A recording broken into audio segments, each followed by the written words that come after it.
तुम्ही समजून सांगायचं, त्यांनी समजून सांगायचं, आपापसात समजून घ्यायचं.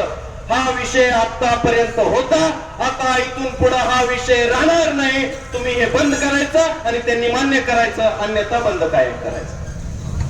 समजतंय ना? जिंकू कधीपर्यंत होऊ शकत होते ते किंवा आपण आतापर्यंत. आता त्यांनी तो वेळ दवडला. युवा शेतकरी संघर्ष समिती घनसांगवीने त्यांना वेळ दिला, चर्चेला बोलवलं. एक कारखान्याला बाकीचे आले नाही. आमच्याकडे सुद्धा हेच झालं होतं. तुम्ही तरी भाव मागताय, आम्ही फक्त म्हणलो होतो सांगा कारखानदारांनो नेमका आमचा ऊस कितीने घेणार, म्हणजे आम्ही फक्त भाव मागत होतो.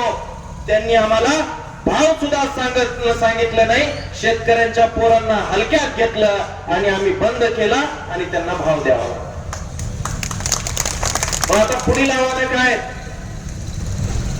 ऊसतोडी बंद करायची म्हणजे आता इथं शेतकरी आले, आता त्यांनी हातही वर केलाय, इशाराही दिलाय ऊसतोडी बंद करायची.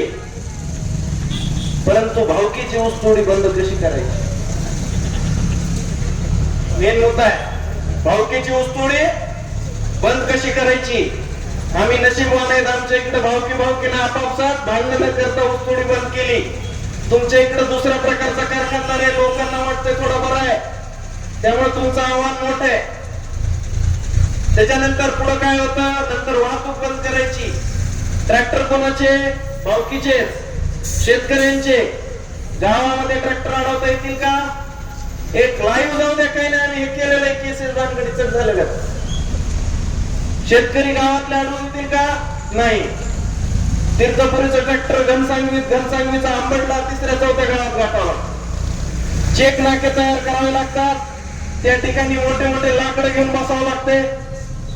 काही वेळेस तर डॉक्टर साहेब आम्हाला चंबळचे डाकू म्हणायला लागले होते. लोक व्हायला म्हणले काहीच ठेवीना झाले ते. तर गोष्ट अशी पुढे सरकते आणि मग कारखानदार एक एक डाव टाकायला चालू करतात.